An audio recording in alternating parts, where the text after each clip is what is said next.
Going into this lame duck session, it looked as if President Obama would be fighting an uphill battle with just about everyone, with no end in sight. Republicans had a list of demands, and the incoming Speaker of the House refused to use the word compromise. Then two things happened. Congress passed both the president's tax deal with Republicans and the repeal of Don't Ask, Don't Tell. Some liberals felt abandoned by the president in his tax compromise with Republicans. So where did that leave Congress's most clear and consistent liberal voice? Joining me now, Ohio Congressman Dennis Kucinich. Congressman, how did you vote on the Obama tax compromise and why? I voted for it, but I didn't vote for it because it was a, quote, tax compromise. Unemployment is very high in my district in Cleveland, and I couldn't go back to my district and look at all these people who are trying to survive, not get more tax breaks so they can put more money away, but who are living paycheck to paycheck before they lost their jobs. And then once having lost their jobs, they live on unemployment compensation.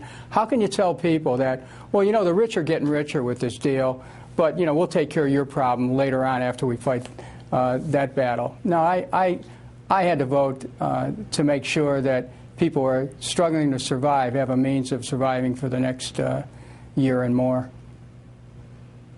There were a lot of complaints out of your caucus, as you know. You were in the room, you heard them. And publicly, members saying that Obama got a bad deal, Obama's a bad negotiator, he's weak, he could have hung in there and gotten a better deal.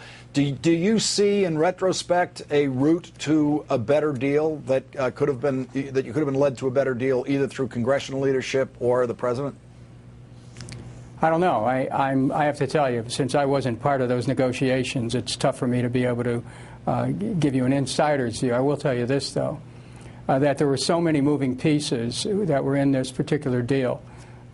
Somebody obviously thought that the concerns of people like myself would have to be addressed by dealing with the unemployment compensation. Then how do you balance that against return to the Bush tax cuts? You know, this calculus that resulted in shaping this was calculated, I think, on the fact that there is a Republican majority that will be governing from the House of Representatives in 2011, that the Senate remains a tempestuous place to do business. And I think the president probably thought that was the best he could get. Now, we should not discount that the president's style is to try to build consensus. The public at times looks for something a little bit more feisty. But what we have is a president who I think sincerely believes this is the best deal he could get, even though there are those who believe that maybe it could have been negotiated in a different way. Now, in the passage of Don't Ask, Don't Tell in the Senate, I think there was an important lesson in the politics of governing, which in my view includes the very simple fact that the most important vote is the next vote, is what's coming up next and who's going to be with you next. Joe Lieberman, who voted with the Republicans on the tax vote in the Senate and has been driving liberals crazy for years now, was the champion and the leader in the Senate of getting Don't Ask, Don't Tell repealed. Is there a lesson in that for the way Democrats should regard each other when they disagree? Meaning, is one disagreement on one vote worth attacking a Democrat and trying to bring them down in their reelection campaign, or do you wait it out and see the full record that senator or congressman turns in? This discussion that you're starting here is very important, because if I learned anything from this last vote, is to have compassion for my fellow members of Congress on both sides of the aisle who took positions on both sides of the issue. And we have to be very careful in judging each other based on a single vote. And this is a very difficult vote, the one on the that combined all these tax elements plus unemployment compensation. And on Don't Ask, Don't Tell, it is noteworthy that Senator Lieberman led the way in the Senate. I think we have to be very careful about labels in Washington. Just when you think you have someone labeled, something will come up that will cause you to think again. I think that what's called for is an overall assessment based on somebody's career, not just on a single vote. Although some of us, a single vote can make our career. There's no question about it. Congressman, as you know, there was a tremendous disappointment in Barack Obama for going along with this deal on extending the top tax brackets, the Bush rates. There was an op-ed piece in the Washington Post by Michael Lerner who said that the real way to save the Obama presidency is to challenge him in a 2012 Democratic primary in order to keep him honest, in effect, to Democratic Party ideals.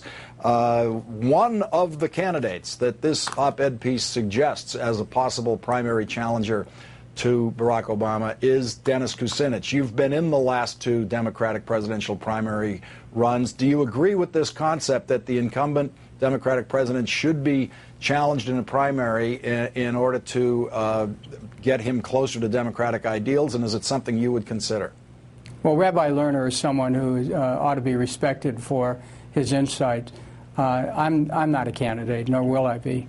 I think that we have to be very careful, though, about keeping the debate going about the underlying issues of the tremendous acceleration of wealth upward in our society, about the role that war continues to play in our daily lives when it's so obvious that the manifest reasons for the war were based on falsehoods or continue to be based on misperception of the ability to conquer Afghanistan. We have to look at issues like trade and how is it that America ends up being the suckers of the world in the name of free trade. We have to look at the role of our monetary system. These are things that we can inject and project into a debate without waiting for the presidential campaign. And so I expect to be involved in the debate, but not as a candidate. Congressman Dennis Kucinich, the liberal voice of the House of Representatives, thank you very much for making news tonight and announcing your non-presidential candidacy here on The Last Word. Good to see you. Thank you, Congressman.